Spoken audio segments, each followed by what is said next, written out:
오늘 말씀은 고린도전서 제1장 26절로 29절까지 제가 봉독하겠습니다. 형제들아, 너희를 부르심을 보라. 육체를 따라 지혜로운 자가 많지 아니하며 능한 자가 많지 아니하며 문벌 좋은 자가 많지 아니하도다. 그러나 하나님께서 세상에 미련한 것들을 택하사 지혜 있는 자들을 부끄럽게 하려 하시고 세상에 약한 것들을 택하사 강한 것들을 부끄럽게 하려 하시며 하나님께서 세상에 천한 것들과 멸시받는 것들과 없는 것들을 택하사 있는 것들을 폐하려 하시나니 이는 아무 육체도 하나님 앞에서 자랑하지 못하게 하려 하심이라. 아멘.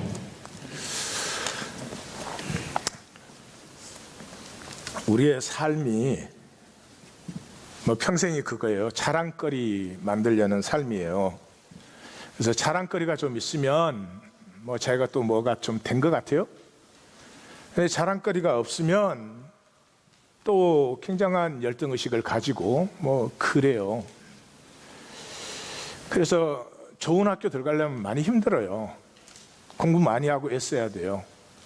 그래도 그 고생을 해가지고 조금이라도 좋은 학교를 가는 이유는 좋은 학교가 자랑거리 되기 때문이죠. 죽으라고 또 돈 벌어가지고 비싼 차를 사요. 비싼 차 사면 낭비가 심합니다. 유지하기도 돈이 많이 들고 인슈런스도 많이 들고 또 식당 갔는데 자기는 좋은 차 탔는데 또 안 낼 수 없잖아. 물론 우리처럼 절대 안 내는 사람도 있긴 있죠. 그래도 자랑거리 만들겠다고 살아요. 그래서 예수님은 자신의 가장 중요한 말씀 산상수훈의 핵심 부분을 시작할 때 사람에게 보이려고 너희 의를 행치 않도록 주의하라 이래요. 사람에게 뭘 보여요? 자랑거리 보이려는 게 자랑거지. 삶이 이렇기 때문에 가장 두려운 것이 멸시받는 거예요. 멸시받는 거죠. 멸시받는 그 느낌을 수치심이라고 합니다. shame. 수치심은 생명 권세가 상실된 증세예요. 생명 권세가 있는 사람은 이렇게 멸시받지 않아요. 아무리 예수님 멸시를 해도 예수님 멸시받지 않아요. 간단하지 않아요? 세상이 아무리 내가 학력이 없다 어쩌다 저쨌다 멸시해도 내가 안 받으면 그만이야. 근데 자기가 받고는 그거를 보상하려고 삶이 정말 어지러워요. 심리학자에 의하면 이 삶의 지수를 이제 수치로 표현했어요. 수치 자체는 의미가 없죠. 일상생활을 하는 그 레벨은 200이라 그래요. 그 200이 그 에너지가 있어야 일상생활이 됩니다. 그런데 이제 200보다 내려가면 수치가 에너지 레벨이 내려가면 살기가 점점 힘들어져요. 근데 이제 절망하면은 에너지 레벨이 100이라 그래요. 절망. 난 더 이상 이제 정말 소망이 없구나 이런 100이래요. 근데 수치심이 20이에요. 그게 제일 낮은 거예요. 그래서 수치심에 사로잡힌 사람은 살지 못해요. 자살해요. 그래서 제일 그 저질의 교육과 통치가 수치심을 이용한 거예요. 그래서 우리 동양은 이 수치심을 이용해서 통치를 하기 때문에 그 일본은 활복 자살하고 그러잖아요. 우리는 활복 자살은 안 하지만 활복 자살에 못지않게 우리는 이 멸시받는 걸 두려워합니다. 그래서 전 세계 인류 중에서 모멸감이라는 책이 베스트셀러가 된 나라는 한국밖에 없어요. 모멸감을 책을 읽어요, 그거를? 그래도 내가 왜 이런가 이렇게 하는 거죠. 그래서 오늘 본문의 그 결론 부분이 26절에서 31절인데 거기에 부끄럽게 shame, 그 다음에 자랑한다, boasting, 이게 두 번씩 나오는 이유가 그렇습니다. 자, 수치심은 생명 권세를 상실한다 그랬죠. 그럼 생명 권세를 어떻게 회복하느냐? 그 생명이 회복돼야 되죠. 근데 생명 회복은 추상적이죠. 생명이 회복된다는 말의 구체적인 의미는 권세와 능력이 회복돼야 돼요. 생명을 창조하시고 다스리라 위임하셨잖아요. 그러니까 생명에는 반드시 권세와 능력이 있는 것이에요. 권세가 뭐냐, 생명에. 자랑거리가 불필요한 게 권세예요. 자랑거리 때문에 나야. 그러면 스틸 종노릇 하는 거예요. 그냥 나는 나야. 그게 생명의 권세예요. 그 생명의 권세가 있는 사람의 특징은 생명의 능력이 나타나요. 능력은 뭐예요? 날로 새로워지는 거죠. 날로 새로워지는 거죠. 예? 여러분 친구 사귀는데 이런 친구 만나고 싶어요? 맨날 똑같아, 표정이. 똑같이 말해. 예? 남자친구가 사랑 고백하는데 맨날 똑같아. 안고 없는 찐빵이야, 너 없으면. 맨날 그래. 그러면 살겠어요? 예. 그러면 맞아가지고 나처럼 되는 거예요. 생명은 새로운 것이에요. 아이는 이쁘잖아요. 아이는 순간순간 새로워요. 자, 그래서 사도 바울은 이것이 그냥 지나가는 말이 아니고 사도 바울의 중심 주제예요. 그래서 이것이 여러 편지에 나옵니다. 특별히 갈라디아서를 다 쓰고 나서 내 손으로 직접 쓴다. 그 당시는 그 편지를 대서했으니까 내 손으로 직접 쓰니까 큰 글씨로 쓰니까 이거는 꼭 봐라. 이때까지 이해 못했어도 좋아. 그러나 이것만은 꼭 기억해라. 그러면서 두 절을 던지는데 그 첫 번째가 14절이에요. 그게 뭐예요? 내게는 우리 주 예수 그리스도의 십자가 외에 자랑할 것이 없다. 그리스도로 말미암아 내가 세상에 대해서 죽고 세상은 나에 대해서 죽었어. 그 무슨 말이에요? 사도 바울 자랑거리 만들려고 굉장히 애쓴 사람 아니에요. 율법의 의로는 흠이 없을 정도니 얼마나 자랑이 대단하겠어요. 근데 그 자랑으로 살지 않는다. 이 권세가 회복된 거죠. 권세 회복되면 15절이 뭐예요? 능력이 회복돼요. 하려나 뭐 하려나 그 뭔 소용이 있어? 새로 지으심을. 여기 새로 지으심을 받는다는 것은 항상 현재형이에요. 항상 현재형. 그러니까 새로 지으심을 옛날에 받았다. 아니요.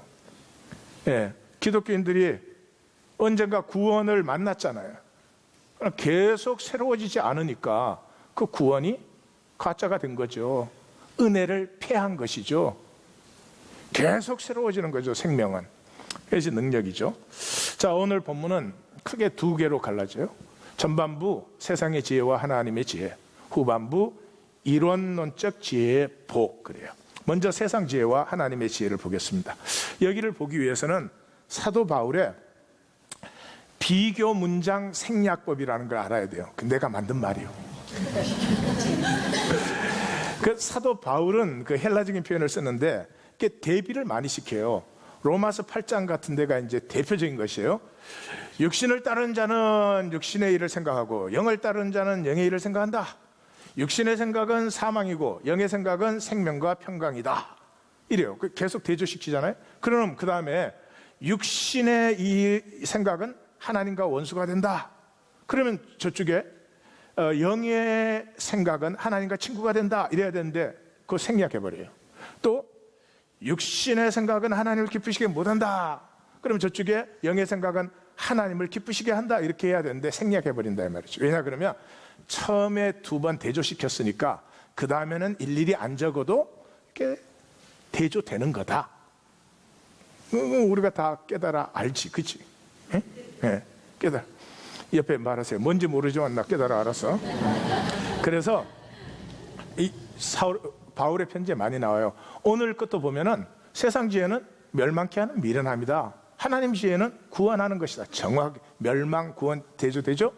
그 다음에 세상의 지혜는 하나님 피하시는 것이다. 세상의 지혜는 미련한 것이다. 세상의 지혜로는 하나님을 알 수 없다. 세상의 지혜로는 표적과 지혜를 구한다. 표적이 뭐예요? 일상생활에서는 볼 수 없는 어떤 뭐 화끈한 걸 만나겠다 이거지.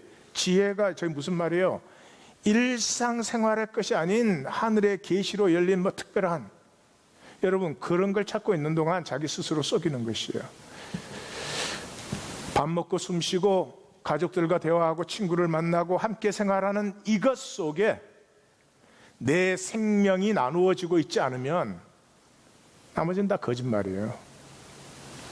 그런 걸 구하니까 십자가의 그리스도가 하나님의 능력과 지혜인데 그걸 꺼리끼고 미련한 것으로 본다.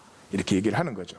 그래서 25절에 보면은 하나님의 어리석음이 사람의 지혜보다 높고 하나님의 약하심이 사람의 강함보다 더 낫다. 비교 자체가 안 되는. 그래서 이 고린도전서를 시작해서 1장에서 4장까지가 첫째 큰 단락인데 그 총결론이 뭐예요? 하나님 나라는 말에 있지 아니하고 오직 능력에 있다. 이 무슨 말인지 아십니까? 생각으로 사는 사람은, 생각은 말로 나와요. 말하면 끝나. 그러니까 기독교 신앙은 생각으로 믿어요. 그러니까 말하면 끝나. 하나님의 말씀 인격인데 인격을 만난 사람은 반드시 삶이 나타나게 돼 있어요. 내가 인격을 만났는데 살지 않으려고 해야 그렇게 할 수는 없어요. 또 생각으로 믿으면서 살려고 해야 사라지질 않아요. 왜요? 생각의 신앙은 생명, 능력이 없으니까. 또 여기서 이제 성경 읽기를 하시는 분들은 하나님 나라는 말에 있지 않다. 그러니까 여기서 벌써 사도행전에서 뭐예요? 아볼로 사역의 총결론이 뭐예요? 유대인의 말을 이겼더라 그러는 거예요. 말을 이겼다는 거죠. 말은 뭐예요? 논리예요, 논리. 사도 바울은 이 복음의 본체를 만난 사람이죠. 아볼로는 지금 배웠잖아요. 열심히 배웠고 또 아굴라와 브리스길라한테 아주 성령까지 배웠잖아요. 그러니까 뭐 수사학자니까 유대인들은 이 종교인들이니까 말밖에 없는 사람들이죠. 그러니까 뭐 사도 바울하고 있으면 항상 유대인이 이겨. 자, 본질을 사는 사람과 입으로 사는 사람이 만나면 누가 이길까? 누가 이길까? 예, 말로 사는 사람이 이기지. 말로 못할 게 어디 있나. 그때 우리 교회 어떤 그 선지자가 그러시더라고요. 말로 떡을 만들면 뭐 동네를 다 먹인다 그랬나? 뭐라 그랬어요. 네, 그런 거예요. 그런 거죠.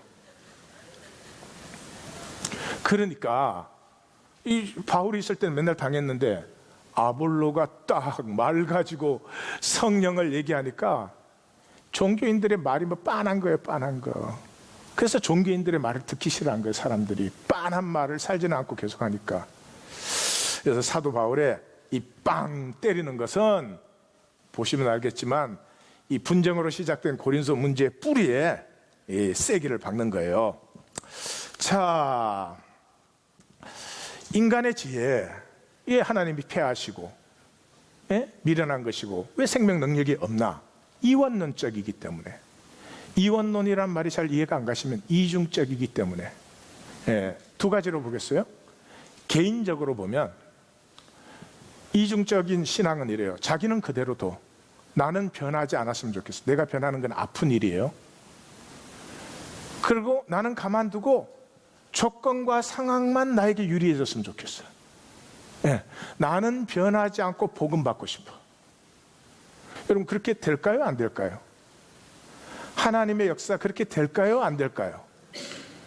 예, 내가 하나님 앞에 진실되어지는 만큼 하나님을 누리는 거지.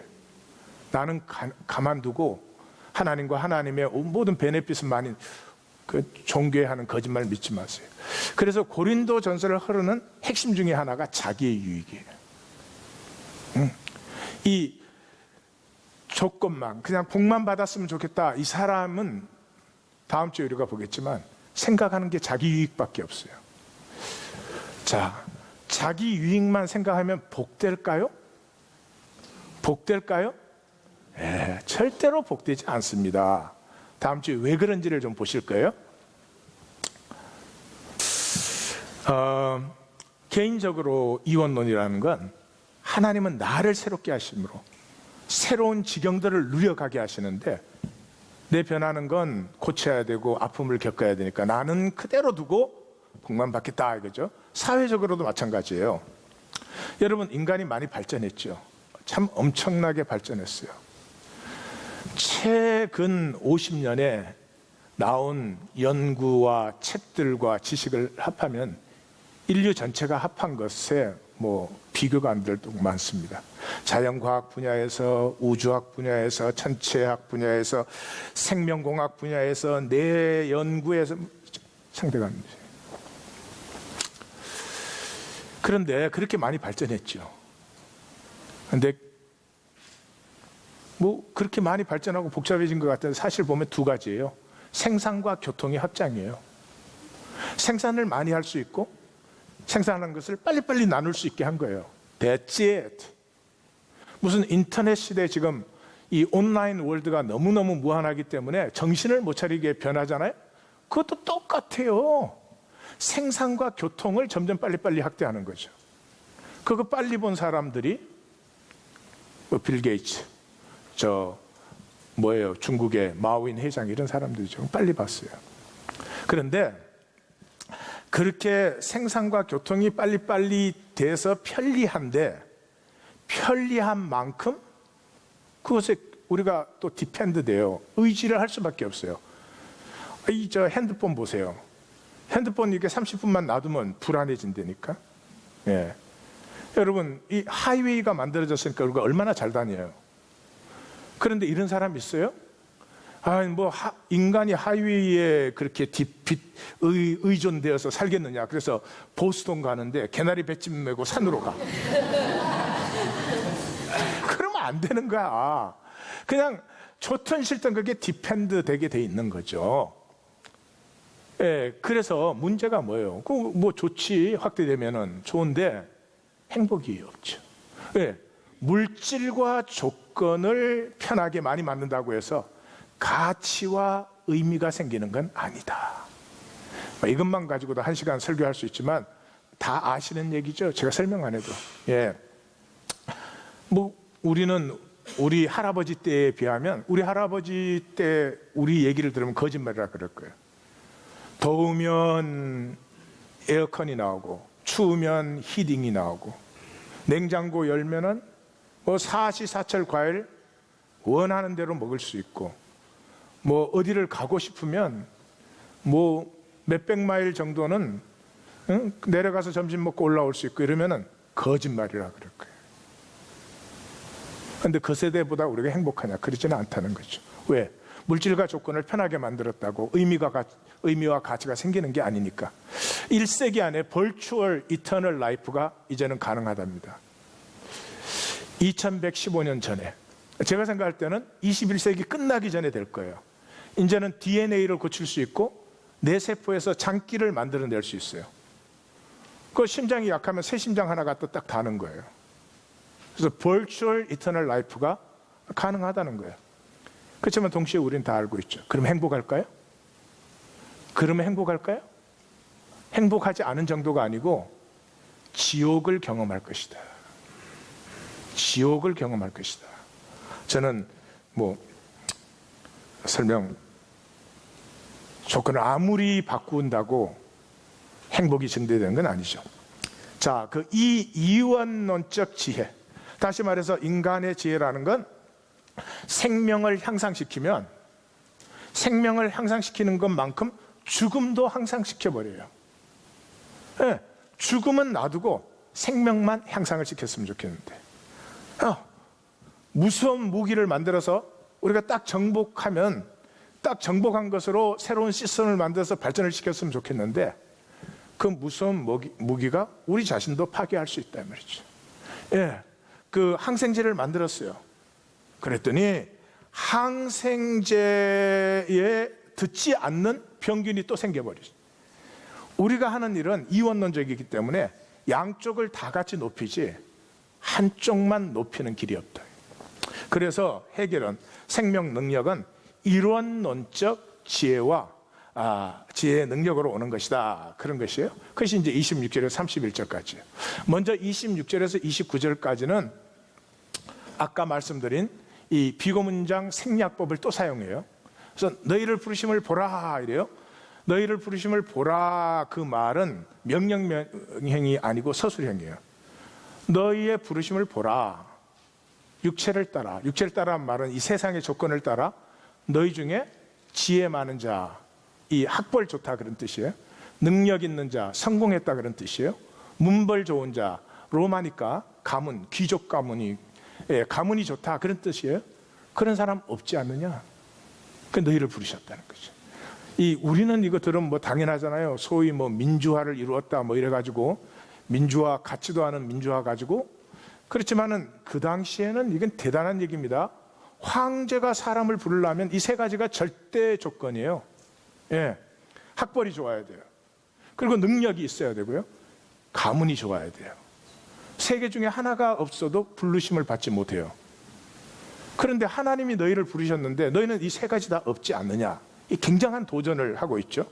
그 다음에 건너편에 29절, 이 대형굴을 가서 보면 육체는 하나님 앞에 자랑할 수 없다 이래요. 왜? 육체는 이중적이니까. 예. 지금 육체가 있다 이 말은 무슨 말인 줄 아십니까? 감출 수 있다 이런 말이에요. 내 생명의 모습이 어떠하든지 육체가 있는 동안은 감출 수 있다 이런 말이에요. 그러니까 육체를 벗으면 감출 수 있습니까? 없습니까? 없어요. 그게 심판이에요. 그럼 육체를 딱 벗었을 때 내 생명은 더 이상 어떻게 치장하고 뭐 꾸미고 할 것 없이 그대로 딱 드러나는데, 그때 나타난 나의 생명이 너무 아름답고 자랑스러워. 그게 천국이에요. 그게 딱 드러났는데 너무 수치스럽고 더러워. 그게 지옥이에요. 네. 2000년 전에 이 그림 언어를 가지고 이런 거, 사람이 자기 자신이 부끄럽고 수치스러운 거, 얼마나 힘든 일인 줄 아세요? 지금 육체를 입고 있으니까, 가렸으니까 그럭저럭 살아나가죠. 이게 그냥 드러나봐요. 못 삽니다. 오늘 아침도 우리가 다 그거 한 거예요. 일어나서 씻고, 이렇게 붙이고, 떼고, 뭐, 이렇게 깎고, 뭐, 샥샥샥, 이렇게 해갖고, 옆에 말해주세요. 애기, 겨우 그거야? 이렇게. 대답을 해주세요. 그래서 애 많이 쓴 거다. 그 육체는 자랑이 될 수 없어요. 누구 앞에? 하나님 앞에. 하나님 앞에라면 진짜 자랑이 될 수 없대요. 하나님 앞에 쓸 때는 진짜 자랑이 될 수 없다. 그래서 그 중간을 보시면 이거예요. 미련한 것들, 약한 것들, 천한 것들, 멸시받는 것들, 없는 것들을 택하사 지혜롭고 강한 것들을, 그 다음에 그 밑에 생략된 것이요. 천한 것들을, 그것은 귀한 자들, 멸시받는 존귀한 자들, 없는 것들, 있는 것들 이래야 되는데 거기는 생략해 버렸잖아요. 생략법, 그들을 부끄럽게 하셨고 패하게 하신다 이래요. 그러면 제가 질문 드리겠습니다. 그러면 세상에 훌륭하고 성공하고 능력 있으면 하나님이 무조건 버리시나요? 그런 거예요? 아니죠. 아니죠. 그 개개인을 말하는 것이 아니고 세상에서 성공하고 돈과 권력을 걸머지는 원리를 말하고 있는 거죠. 원리. 그 원리가 뭐예요? 여러분, 왜 세상에서 돈 많이 가지려고 하고 성공하고 권력 가지려고 해요? 그러면 아픔을 당하지 않으니까. 내가 돈 있고 성공하고 권력 있어봐요. 누가 나를 감히 아프게 해? 아픔. 오늘의 주제입니다. 아프지 않으려고. 뭐가 제일 아파요? 멸시받는 게 제일 아파요. 따귀를 맞으면 따귀 맞는 게 아픈 게 아니에요. 나를 따귀 때리는, 나를 인격 이하로 취급하는 그 사람의 주는 모멸이 아픈 거죠. 그래서 이 세상이란 건 뭐예요? 인간 세상이요. 커 보이지만 인간끼리만 통해요. 강아지한테도 안 통해요. 인간끼리만 통하는 이 세상 속에서는 돈 있고 권력 있고 힘 있으면 아픔을 당하지 않아요. 오히려 다른 사람에게 아픔을 줄 수 있어요. 그 원리의 사람은 하나님이 쓸 수 없어요. 하나님 쓰고 싶으셔도. 하나님 불쌍히 여기셔서 저 사람을 내 도구로 삼아야 되겠다 그래도 되지 않는다 이 말이죠. 왜? 하나님은 미련하고 약하고 천하고 멸시받고 없는 자들을 택하셔서 자기를 여시니까. 그러면 가난하고 없고 무식하면 하나님 무조건 쓰시나요? 하나님 무조건 쓰시나요? 아니죠. 여기도 원리예요. 원리. 이 세상에서 내가 약하고 천하고 가난하고 힘없을 때 그거를 자기를 피해자로 만들어서 막 애써가지고 어떻게 조금이라도 이 떡고물 좀 더 먹으려고 그렇게 살아가는 사람은 원리가 있는 자들과 똑같은 거죠. 내가 약하고 힘없고 멸시받을 때 믿음의 사람은, 자, 믿음이 무슨 말인지 설명을 드리겠죠. 믿음의 사람은 하나님에게 항의해요. 하나님, You made this world, right? 근데 왜 이래요? 왜 이 세상이 이 모양 이 꼴이에요? 아니, 사랑의 하나님이라며. 근데 사랑 어디 있어요? 내려와서 찾아봐. 아니, 의의 하나님이라며, 공의의 하나님이라며. 공의가 어디 있어요? 공의가 어디 있어? 힘 없으면 눌려 죽어도 찍소리도 못해. 무슨 놈의 공의? 이걸 성경에서는 부르짖음이라고 해요. 부르짖음이라고 해요. 그래서 그 아브라함에서부터 시작되죠. 아브라함이 하나님이 소돔과 고모라 그 멸망시킨다 그러니까 부당합니다. 그게 한 사람이라도 의인이 있으면, 당신이 그 의인을 멸망하신다면 당신은 하나님 아니요. Far be from you. 그건 당신이 하나님 근처에 간 것도 아닙니다. The judge of the world. 세상의 주관자시죠. Do right. 똑바로 하십시오. 이 항의, 이 부르짖음이 어디에서 나와요? 믿음이에요. 그게 믿음이에요. 예? 나 힘없고 없는데 어떻게 하면은 이 세상 권력에 비벼대고 이렇게 빌붙어 가지고 이 떡국을 조금 더 얻나? 그게 무슨 믿음이에요? 그게 하나님 이름을 10,000번 갖다 붙여. 그건 믿음이 아니에요. 믿음이 있는 사람은 하나님을 믿기 때문에 하나님의 공의가 반드시 이루어져야 된다는 것을 부인할 수가 없어요. 주님의 기도죠. 민수기의 모세를 보세요. 백성들이 금송아지 만들어서 죽인다 그러니까 왜 나를 괴롭게 하십니까? 이 백성 내가 배웠습니까? 내가 낳습니까? 근데 왜 죽여서 나를 괴롭게 하십니까? 죽이실 겁니까? 즉시 나를 먼저 죽이세요. 나는 그 꼴 못 봅니다. 하나님이 택하셨죠? 이 꼴 만들라고 택하셨어요. 이게 믿음이에요. 욥기로 가면 더 적나라합니다. 우리 번역은 너무 점잖게 해서 그러는데 욥기에서는 당신은 사기꾼이요. 당신 말대로 되는 게 뭐 있어요? 당신이 의인이 복받고 죄인이 멸망받는다 그랬는데 내려와서 직접 보시오. 의인은 고난받고 죄인은 형통해요. 그러니 나는 내가 태어난 날을 저주합니다. 당신이 내게 생명 주신 날, 그날 내 저주가 시작된 날이에요. 그죠? 없고 가난하고 멸시받는 그 자리에서 어떻게 꼼수서서 조금 더 얻을까가 아니라 이 땅에 이 세계의 근원이 되시는 하나님 앞에 나가서 하나님의 공의를 요구하는 자.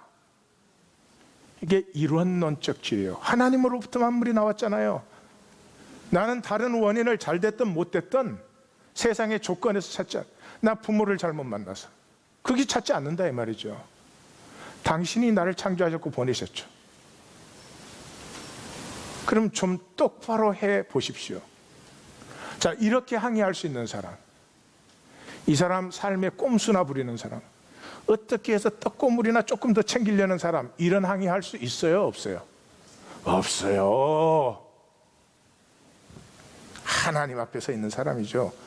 이 하나님의 이론론적인 지혜를 설명한 게 마지막 30절, 31절 결론 기절이에요. 그 간단한 거예요. 하나님과 우리가 원래 하나였는데 단절되어 버렸단 말이죠. 그래서 그리스도 예수로 하나로 연결시켰어요. 그랬기 때문에 그리스도 예수가 우리에게 지혜와 의로움과 거룩함과 구원이 되셨다. 그래서 총 결론이 뭐예요? 자랑하는 자는 주만 자랑하라. 우리 번역은 주 안에서 그랬는데 그거는 원어의 수거를 영어의 in front of 그걸 이렇게 해석합니까? 안에 앞에 있다 이래요? 인자는 앞에 있는 데를 강조하기 위해서 그냥 들어간 거죠. 주 안에서. 그게 수거를 이 글자대로 표현. 이제 사도 바울의 그 편지에서는 이 표현이 많이 나옵니다. 그때는 무조건 주만 자랑하라. 자, 주만 자랑하는 이것이 일원론적 삶이에요. 생명 권능이 회복된 거예요. 무슨 말이냐 그러면 나에게 뭔가 자랑거리가 있어야 된다면 아직 나는 나로 살지 못해. 뭔가 나 아닌 것을 또 나라고 자랑하고 댕기는 상태에 있다 이 말이죠. 이해 가시죠? 그죠? 이해 가시죠? 예. 예. 그래서 이 고린도 전서의 총 결론이 부활이에요, 부활. 그러니까 부활하신 주님의 임재 없이는 고린도 전서를 다 암송하고 있다 그래도 사도 바울이 말하는 그 말을 살 수가 없어요. 근데 그 부활에 이렇게 부활의 증인들이 있다 한 다음에 시작하는 총 선언이 뭐예요? I am who I am by the grace of God. 나의 나 된 것은 하나님의 은혜로 된 것이니 뭐라고요? 그 은혜를 내가 헛되이 하지 않았다. 그 now 고린도전서에 계속 나오는 말이에요. 이 15장에서는 헛되다, 썩는다는 말이 24번이나 나와요. 12번씩. 하나님이 내게 생명을 주셨는데 그 우리가 헛되게 해버리 패하는 거죠. 하나님이 은혜를 주셨는데 예수 그리스도를 알게 그 은혜를 내 스스로 패해버려요. 뭐 때문에? 이원론적 지혜에 붙들림 받아가지고. 근데 하나님 앞에 어떻게 이원론적이 통해요? 하나님 믿는 척 사랑하는 척 해요. 근데 실제로 중심은 딴 데 있어. 그게 안 된다는 거죠. 그래서 내가 누구보다 열정적으로 살았지. 그게 뭐 내가 산 것이니? 은혜가 임한 것이지. 더 이상 내 자랑거리가 나가 아니에요. 그때가 이론론적인 생명이에요. 그 열매가 아름답습니다. 가장 열정적으로 사는데 집착하지 않아요. 이때가 사는 맛이 나는 거죠. 집착하고 있는 동안은 불안하고 두렵고 말로 할 거 없어요. 말로 할 거 없어요. 예, 친교실에 나가서 대화 한마디를 그냥 자유롭게 못해요. 저 사람 나 좋다는 거야, 싫다는 거야, 내 말이 지금 틀렸다는 거야, 맞았다는 거야. 예. 자, 여기까지 정리를 또 하겠어요. 그동안 주무신 분들을 위하여. 생명권세 회복이 출발됐는데 생명권세의 회복이라는 말은 일원론적 지혜의 회복이다. 이원론적 지혜로는 절대로 상식적이잖아요. 자, 남편과 아내가 있는데 서로 속생각과 끝이 달라. 뭘 생명을 누리겠어요? 당연히 안 되는 거죠. 그럼 그 이론론적 지혜를 회복하기 위해서는 길이 말씀밖에 없어요. 말씀을 만나면 말씀은 정죄가 없어요. 정죄할 것이 없어요. 내가 살인 강도로 살아왔어도 그 자체는 정죄할 거리가 아니에요. 살인 강도로 살아왔기 때문에 그렇게 내 고귀한 생명을 헛되이 보낸 내가 아파가지고 그 아픔 때문에 그때부터 생명을 고귀하게 살기 시작하면 그 죄가 충분히 값어치 있는 죄가 된다 이 말이죠. 잘 들으셨어요? 네. 또 나가서 날 보고 살인 강도 하라 그랬어 이런. 네? 이 앞에 있는 분들이 좀 위험해. 선지자 3명. 네. 어디까지 했냐? 말씀은 우리를 정죄할 게 없어요. 나는 나를 정죄하고 있어도. 그래서 말씀을 만났을 때 비로소 내 안에 있는 진짜 나가 피어나기 시작해요. 그 전까지는 가리느라고 정신 없었지. 뭐 좀 좋은 거 자랑할 거 있으면 그것 갖고. 그런데 여기서 잘 보세요. 진짜 나 하나님 창조한 내가 피어나기 시작하면 이때까지 내가 만든 거짓 그 마귀는 이제 그게 집착하게 하는 거예요. 우리를 집착하게. 그런데 그 거짓 나가 거름이 되어서, 탕자가 아버지를 버린 것이 거름이 되어서 진짜 아버지와 아들의 관계가 회복되듯이 거름이 되어서 이 참나, 나된 나가 너무너무 잘 피어나는 거죠. 장성하게 되는 거죠. 이게 성경의 특징이에요. 모든 종교나 사상은 뭐예요? 본능은 나쁘다는 거예요. 오욕, 칠정, 예? 인간의 욕망은 나쁘다는 거예요. 그걸 절제하고 버려라 이래요. 버리라 그런 사람 자기 버려지나? 성경은 그게 아니죠. 우린 본능으로 살 수밖에 없어요. 문제는 본능으로 사는 데 있는 것이 아니고, 본능으로 사는 우리 속에 본성이 싹 다 나오기 시작하면 이 본능의 삶이 그늘이 되어서 이 본성, 하나님의 형상이 피어나고 꽃피고 열매 맺고. 옆에 분에게 말씀하세요. 꽃피면 내가 보여줄게. 그 이론론이에요. 본능과 본성이 동시에 충격되는, 그 이론론이에요. 이 이론론의 지혜의 길은 딱 한 길밖에 없어요. 주님 앞에 홀로 나가셔야 돼요. 이 코람 데오라 그래요. 코람은 앞이고 데오는 하나님. 여러분, 새벽 기도 안 하시면서 신앙생활 한다, 그런 말 앞으로 하지 마세요. 그 새벽 기도 또 다 모아갖고 인도자가 인도해주는 그런 새벽 기도 아니고요. 딱 가장 맑은 시간, 하루를 시작하는 시간에 하나님 앞에 혼자 나가세요. 혼자. 또 가서 기도하려고 애쓰지 마세요. 종교행위 하려고. 그 해봐야 자기가 다 또 생각으로 하는데 무슨 소용이 있나. 그냥 홀로 나가보세요. 그러면 알아요. 내가 하나님 앞에 못 나가는 사람이구나. 하나님 얼마나 은혜스러워요.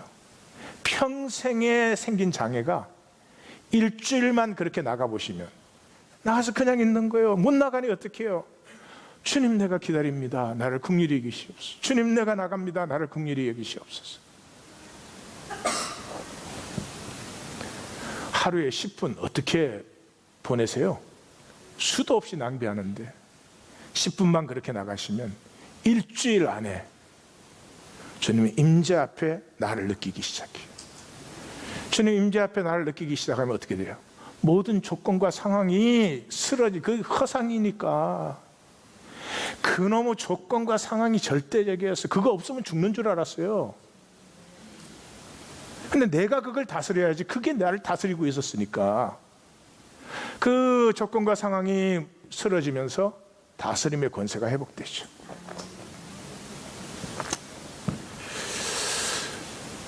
요 다음 부분은 뒤에 포함되기 때문에 제가 여기에서 코이노니아로 바로 넘어가도록 하겠습니다.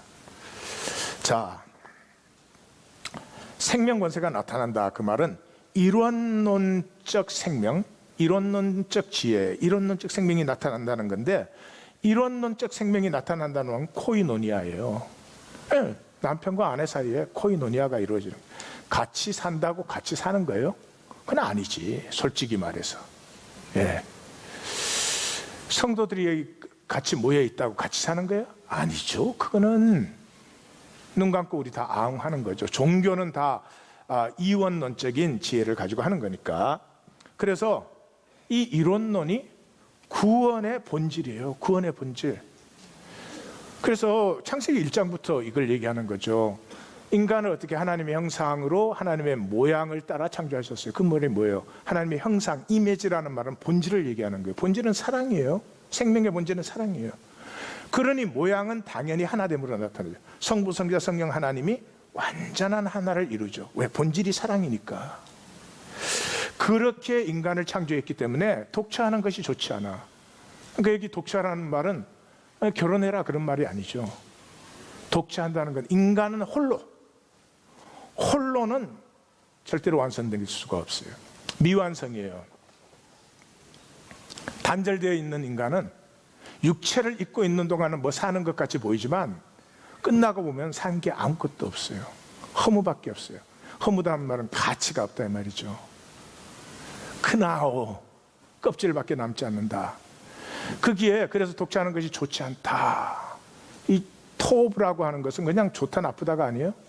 존재의 목적을 이루는 거예요. 그래서 첫째 날 창조하시고 좋았더라. 그 말은 첫째 날 창조에 하나님의 뜻하신 모든 것이 이루어졌다 이런 뜻이죠. 그래서 그 목적을 이루기 위해서 뼈 중에 뼈, 살 중에 살을 창조해 주셨어요. 인간은 나에게 나보다 더 귀한 가치가 생길 때까지는 사는 게 아니에요. 사는 게 안 죽으려고 바둥거리는 거지. 나보다 더 귀한 가치가 생겨서 나를 기꺼이 드릴 때, 영적 예배, 기꺼이 드릴 때 그것을 통해서만 진정한 나가 피어난다. 그 나가 피어났을 때는 벌거벗었으나 부끄러워하지 않는다. 그 벌거벗었다라는 말은 뭐예요? 더 이상 가리지 않는, 자랑거리로 감추지 않는, 그냥 내가 내 자신으로 떳떳한 것을 누린다. 자, 그런 것인데 그러면 인간 문제가 어디에서 생겼죠? 그런 인간이 함께 할 수가 없어요. 함께 할 줄을 몰라. 그게 인간의 문제예요. 그 인간의 문제가 어디서부터 출발됐느냐? 그걸 창세기가 얘기해 주는 거예요. 어디서부터? 하나님을 소외시켰죠. Alienation of God. 근데 하나님은 무소부재하시잖아요. 여러분, 육은 영의 현현 나타남이고 영은 육의 본질이고 그 두 개가 분리돼서 있을 수가 없어요. 오늘 이런 분 오늘 예배 드리는데 그동안 영이 피곤했으니까 집에 놔두시고 오신 분 있으세요? 분리될 수가 없어요. 근데 그게 분리될 수 있는 이 우주의 유일한 거짓의 자리가 인간 생각이에요.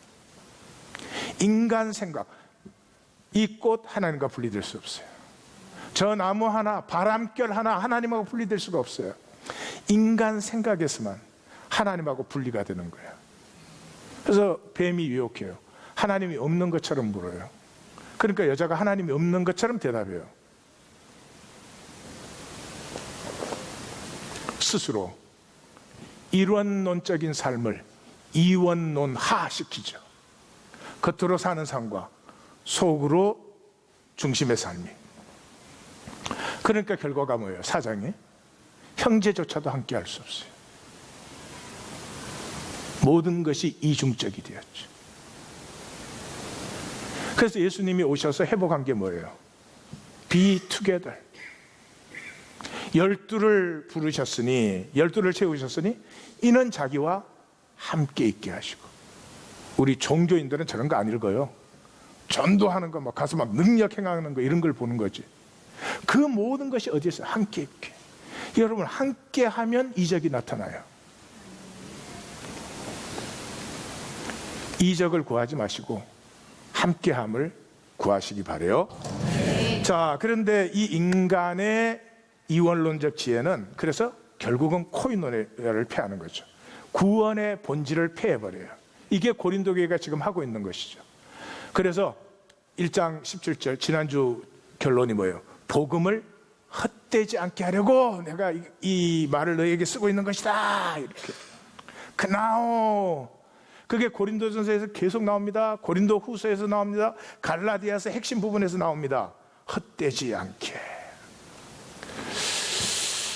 예수님을 만나게 하신 하나님의 은혜가 우리 가운데 헛되지 않기를 원합니다. 그래서 그 이론론의 회복은 그럼 어떻게 하는가? 가시품기예요. 가시품기예요. 이 가시가 아프잖아요. 그래서 이걸 피하기 위해서 생각으로 사는 거예요. 생각은 말밖에 안 나와요. 절대 삶이 되지 않아요. 삶은 인격의 만남만이 삶으로 돼요. 인격으로 만난 건 또 안 살 수가 없어요. 기독교가 왜 말뿐인가? 으쌰. 왜 거짓을 좋아할까? 당장 아픔을 모면하잖아요. 참 어리석은 것이죠. 이 가시의 찔림을 품는 것, 여기에서부터 이론론적 생명이 출발돼요. 왜냐 그러면 생명은 아픔 없이는 누릴 수 없어요. 이런 분 계세요? 자식을 기르는데 한 번도 아픈 적이 없었다. 내가 맨날 아프게 했지 뭐. 저 같은 분 없겠죠? 내가 아프기 전에 먼저 아프게 해버려 그냥. 아픔과 생명은 분리할 수가 없어요. 근데 아프지 않으려고 우리는 이원론 분리시켜버렸어요. 예, 아픔에서는 나를 보호하고 있는데 생명은 잃어버린 것이죠. 길가메시의 이야기라는 이야기가 있습니다. 이거 적어도 한 5,000년 전에 적힌 이야기예요. 뭐 설명을 자세히 드릴 수는 없지만 이 길가메시 이야기에서 서양의 일리아드도 나오고 오디세이도 나오고 저 아리안족이 들어가서 만든 인도에서 바가바드 기타, 우파니샤트 이 딱 거기서 나온 거예요. 그 뿌리가 이제 읽어보시면 이 얘기가 거기서 나왔구만 이렇게 되죠. 근데 길가메시 이야기를 내가 다 드릴 수는 없고 그 길가메시라는 영웅이 있었는데 이 너무나 잘나고 이렇게 완전하기 때문에 방자해서 신이 이 길가메시를 이제 좀 혼내줘야 되겠다. 그래서 길가메시를 혼내주려고 엔키두라는 더 강한 인간을 만들었어요. 근데 길가메시가 얼마나 매력적인지 엔키두를 보고 죽이라 그랬는데 둘이 친구가 되어버렸어요. 그래가지고 함께하기. 그래가지고 둘이 모험을 하는데 얼마나 멋진 모험들을 하는지 몰라요. 그런데 결국은 신의 저주로 엔키두가 죽어요. 그 죽음을 만난 길가메시가 더 이상 이렇게 모험이나 하고 이 애처럼 살아서는 안 되겠구나 내가. 그래서 영생을 찾아 나서요. 그 영생을 찾아 나섰는데 그 영생을 가진 사람이 있다는 거예요. 누구냐 그러면 그 홍수 때 살아남은, 홍수 때 사람 비슷하죠? 우트나 피쉬팀. 피쉬를 많이 먹었는지 우트나 피쉬팀이라는 사람이 있었어요. 또 바깥에 나가서 그 사람이 피쉬 많이 먹었대더라 이러면 안 됩니다. 그 홍수에 살아남은 우트나 피쉬팀이 영생을 가지고 있대요. 그래서 찾아갔어요. 찾아가서 이제 긴 얘기예요. 찾아가서 만나서 영생을 얻으러 왔다 그래요. 그러니까 그 사람이 이렇게 줘요. 물론 얘기에서는 이제 안 주려고 해가지고 그 우트나 피쉬팀 부인이 저 고생하라고 왔는데 왜 그냥 보내려고 하느냐, 줘라 이래가지고, 역시 부인이 착한가 봐. 줘라 그래가지고 주는데 뭐예요? 가시나무예요. 여러분, 가시나무를 탁 주면 잡습니까? 안 잡잖아요. 근데 길가메시가 그걸 팍 잡아요. 잡으면 어떻게 되겠어요? 피가 튀는 거죠. 그 우트나 피쉬팀이 그렇게 말해요. 이 가시가 너를 아프게 할 때마다 너는 젊어질 것이다 이래요. 무슨 얘기예요? 내 삶의 무수한 가시들을 내가 품어서 그 아픔을 느낄 때 내 생명이 새로워지는 거지, 아픔을 딱 차단하고 편안할 때 생명이 새로워지는 게 아니다 이런 거죠. 그래서 모세 얘기가 어떻게 시작돼요? 가시떨기나무예요.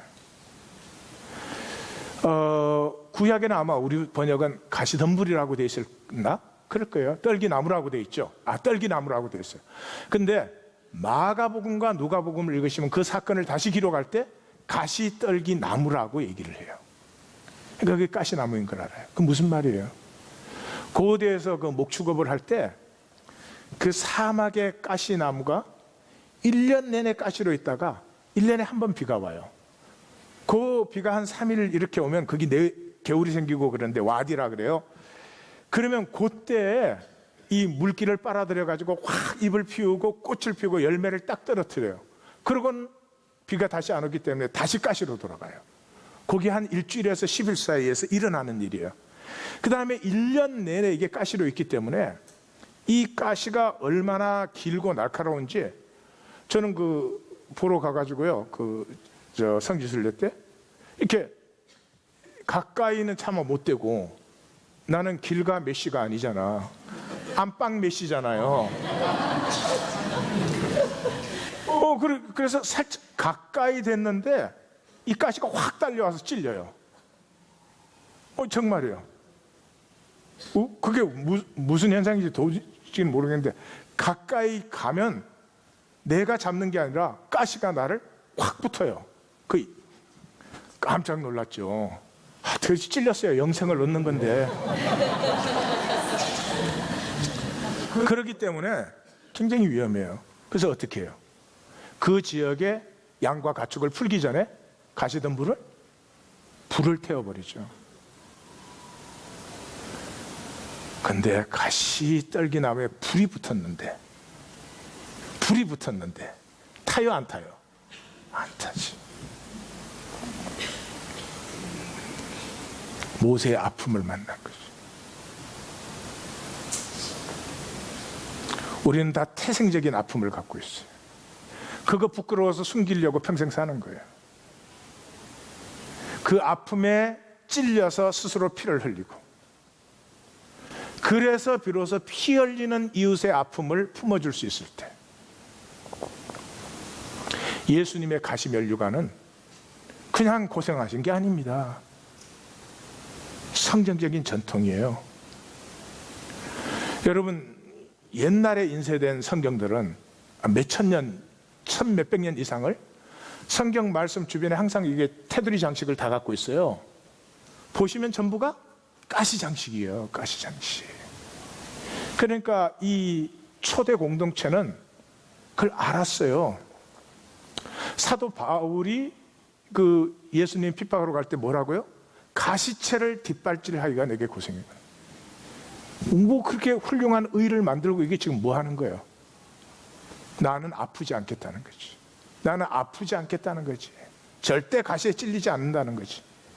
절대 가시에 찔리지는 않는데 산 것은 아니었도. 그래서 결국은 자기가 뭐라고 합니까? 고린도전서에서 우리가 이제 그러니까 고린도전서가 최고의 편지예요. 여러 계시를 받은 것이 지극히 크므로 사도 바울이 굉장히 많은 계시를 받았어요. 그 계시를 인간 육체가 감당할 수가 없어요.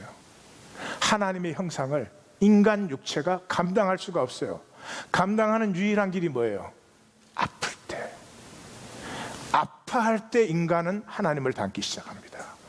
아파할 때 인간은 하나님과 가까워지기 시작합니다. 우리 지금 세상 시스템은 뭐예요? 절대로 아프지 않을 시스템을 만드는 거죠. 이 미국에 사는 우리를 보십시오. 뭐가 아픕니까? 바깥으로는 아플 게 아무것도 없죠. 세상이 다 아파도 미국은 안 아파야 돼. 근데 안 아파요. 마취를 시킨 것이지 아픔이 없는 건 아니죠.